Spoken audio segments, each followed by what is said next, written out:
This is a first time setup guide video for Salted Line camera housings.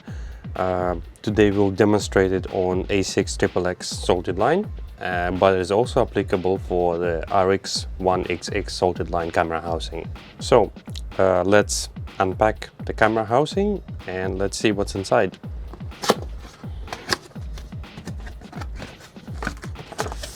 We have a general notice. Another general notice, silicone grease and a spare O-ring, Salted Line sticker. There's a swap kit for A6000, just in case you're using A6000 camera.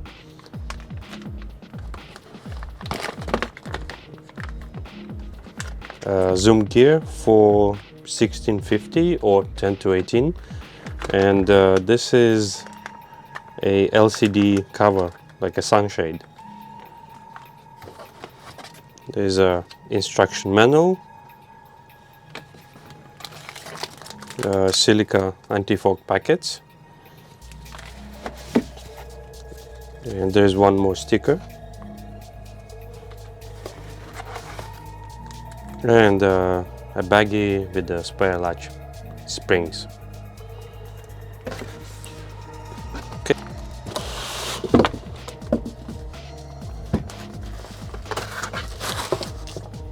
There's also an on-off switch inside the package. Depending on which camera you use, you will be using the correct on-off switch. We'll get back to that later. So this is the A6 XXX Salted Line camera housing.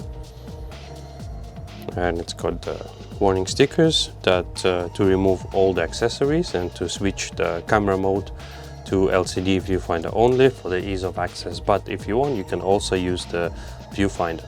So first thing first, we're going to demonstrate it on an example of the A6500 camera with the 10-18mm lens, but our camera housing is also compatible with A6000, 6100, 6300, 6400 and of course the 6500 as we are using here. When ordering the camera housing off the website, there's a note section which specifies to tell us which camera you will be using. But in case you have forgot to specify it, this reminder will show you that this camera housing by default is set up for the use with A61, 63, 64 and 65 cameras. So let's test fit the camera inside the housing. We're going to remove the sticker as we do not need it. Open the camera housing.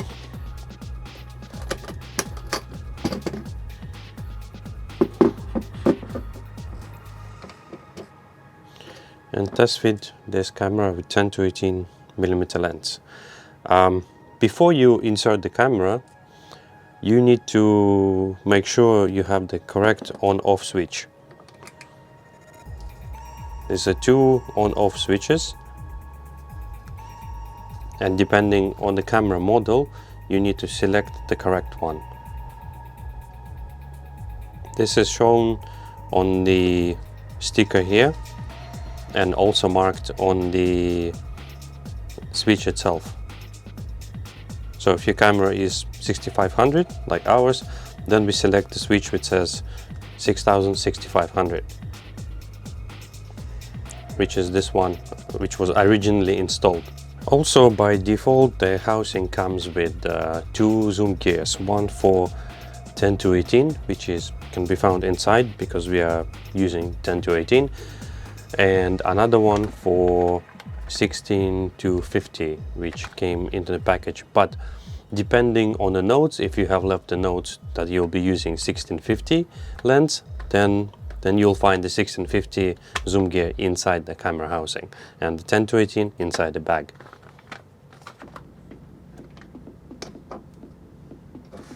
Okay, so now we go back to the on-off switch and how to install it, and then we'll put the camera inside and test the functionality before doing anything else. So the switch the letters 6000, 6500 should be facing you, and this little notch should be away from you.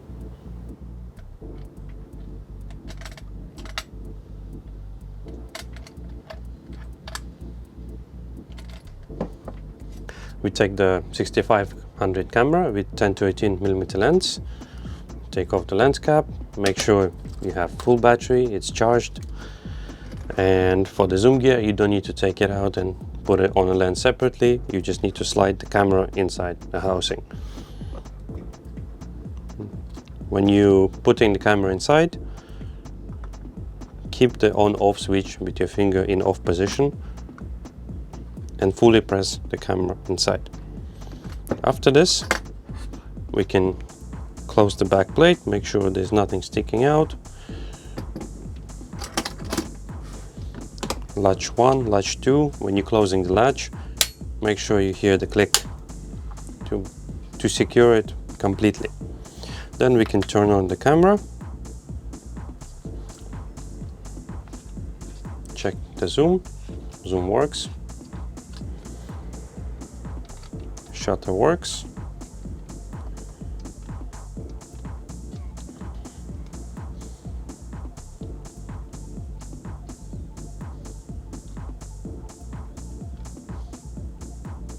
If your camera is Sony a6000 and you have not mentioned it on the website when ordering, then you will need to change this swap kit, which is specifically for a6000. So to do that, you need to open the camera housing and put it away. The parts we'll be changing are only on the back plate.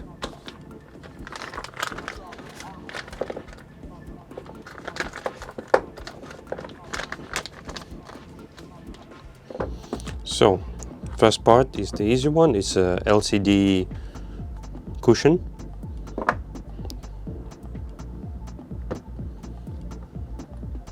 We put it inside the guide rails. Second part is the ISO dial. We put the one which is for a6000.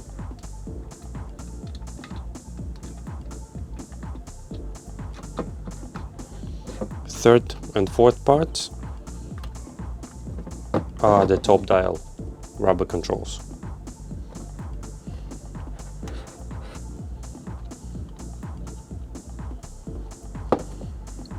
They both marked with a6000.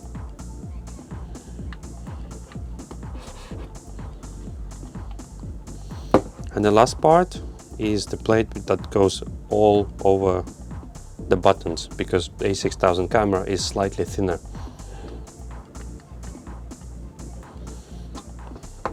Now the camera housing is ready for use with a6000.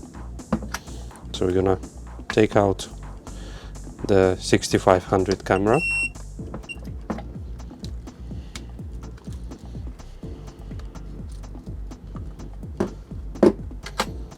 And change it to a6000.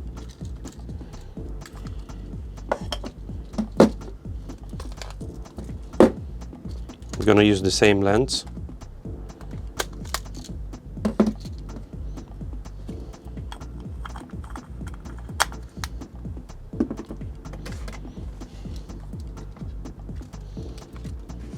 And repeat the same process as we did before. Place the camera inside, make sure nothing is sticking out. Close the camera housing, turn the camera on,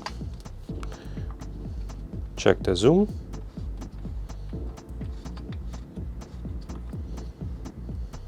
and check the functionality.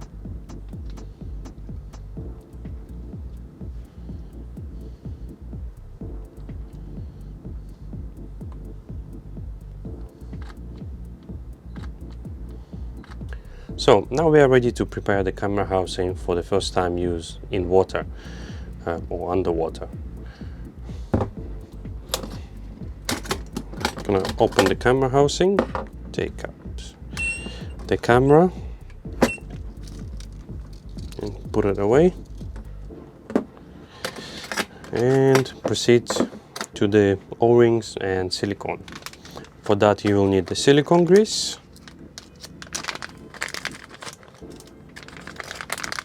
and this little tool. This is a spare O-ring, which is for this part. This is called the main O-ring, and this is the main part, and this is the secondary O-ring. So you would need the spare O-ring to change maybe once a year, or in case this O-ring gets damaged. So we don't need this right now. The silicone grease. Okay. Use this tool to pick an O-ring. Don't use anything metal or sharp. Take it out. Take tissue.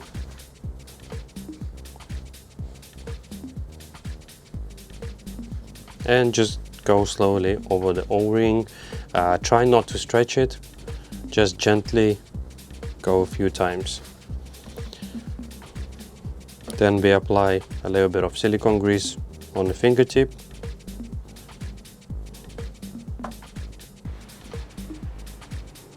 In this motion, place the O-ring between your thumb and the index finger and start pulling the O-ring gently through your fingers. After a few laps, the O-ring should be equally distributed. And then we can place it back. Make sure there is no hair or sand or any other debris in this groove, so it's worth checking it out as well.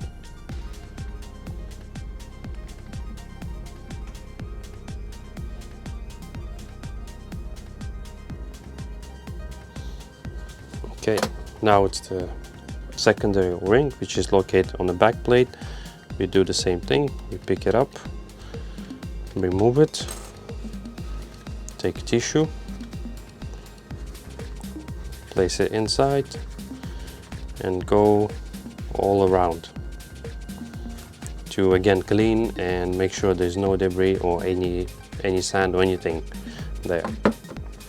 To do the same step with the back plate O-ring, pulling it slightly but not too much, so we're not trying to stretch it. If we stretch it, it will not gonna fit. And apply silicone grease to the finger and pull it through again.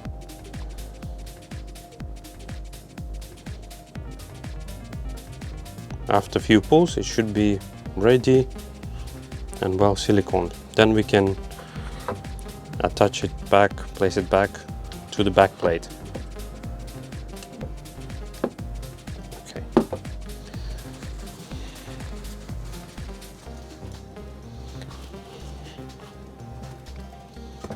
Then we're gonna check the O-ring which is here. Take the same tool.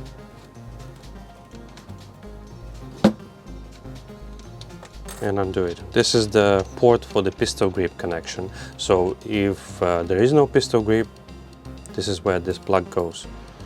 Inspect the O-ring. Apply a little bit of silicone to your finger. And then apply it onto the O-ring of the plug. After that is done, then we reattach it and retighten it. Do not worry about excess silicone grease because it will dissolve in the water when using the housing. Now this is the vacuum port plug. Also it has 2 O-rings, so we need to check that as well. We can use the same tool.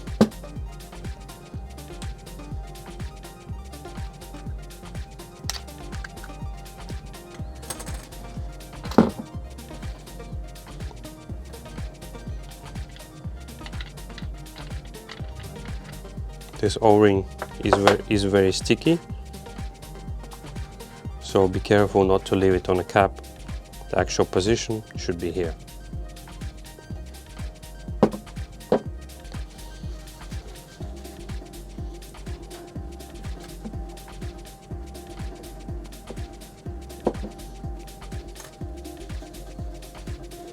Take it out, carefully wipe it, make sure there's no dust or sand or anything there. Apply a little bit of silicone to your finger and repeat the same step of running it through your finger with the silicone. Then we can place it back. There's also an O-ring which is here. For this one we can just apply a little bit of silicone to our finger and gently circle it around.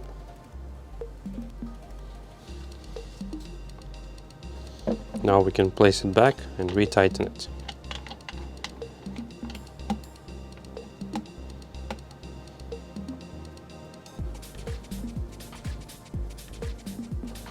Okay. The final O-ring which we need to check is the port O-ring. So to do that we need to unscrew the port locking pin.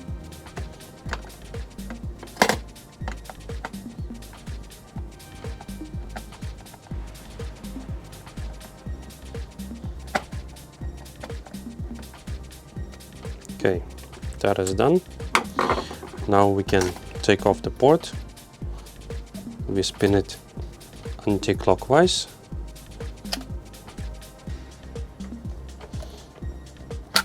And now we can take it off. So this is the O-ring. We take it out by using the same method. Taking a bit of tissue and cleaning the groove in which it sits.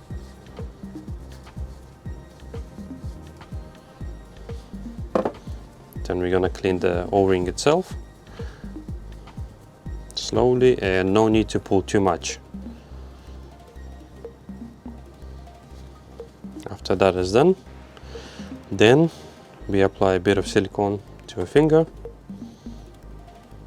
and again pulling the O-ring through our fingers.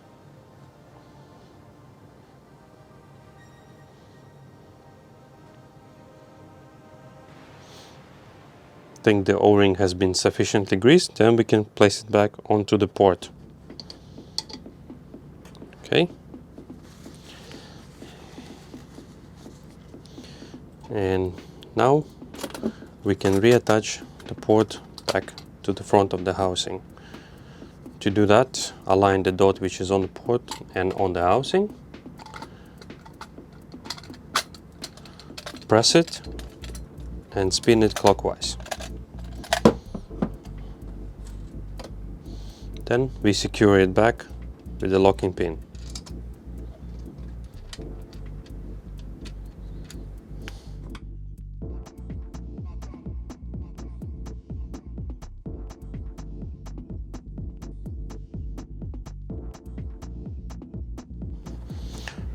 The same process of cleaning and siliconing the O-rings applicable for all ports on the Salted Line camera housing series.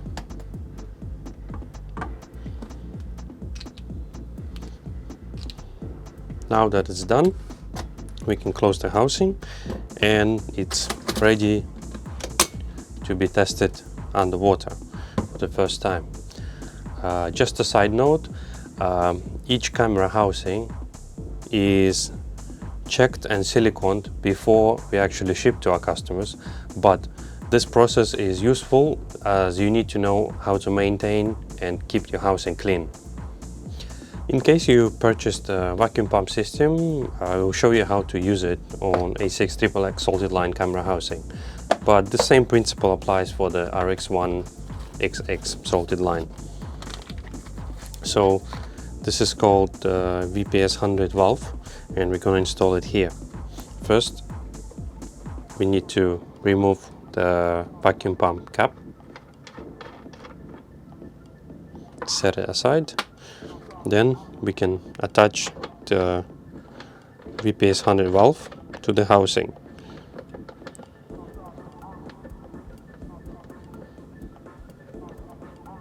Make it tight, but not too tight. Next step is to remove the lid of the valve.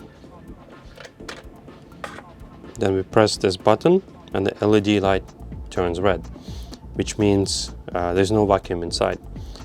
Then we take the pump and we're gonna take out the air. After there's vacuum inside, it's gonna turn green, and depending on what accessories you use, you could be using a DOM port or another port. The volume will increase or decrease depending on the port, so the number of pumps needed to achieve vacuum will vary.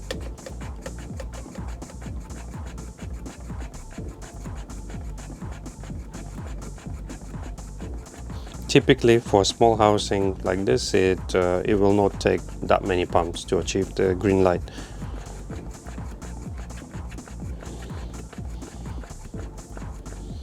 After the green light is blinking, we do maybe 5 or 10 more pumps just to ensure the vacuum is stable.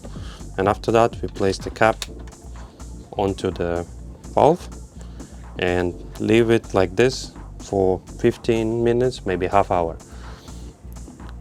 After it's done, then we can come back to it and remove the valve so that we can proceed to the water test. Remove the cap, press this notch inside and hold it so the LED and the electronics will turn off. Then we unscrew the valve itself. Okay. And replace it back with the plug.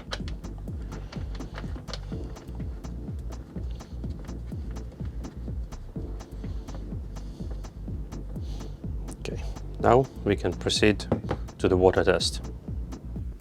Submerge the camera housing fully underwater and start pressing each button individually. This will allow the excess air that's being trapped under the button to come out, and also ensure that each O-ring in every button is working properly. Then what you want to do is to place your camera housing at the bottom of the tank and leave it for about 30 minutes. You can place something heavy on top of it, and that way it will stay there. Once this test is complete, you can safely use it out at sea.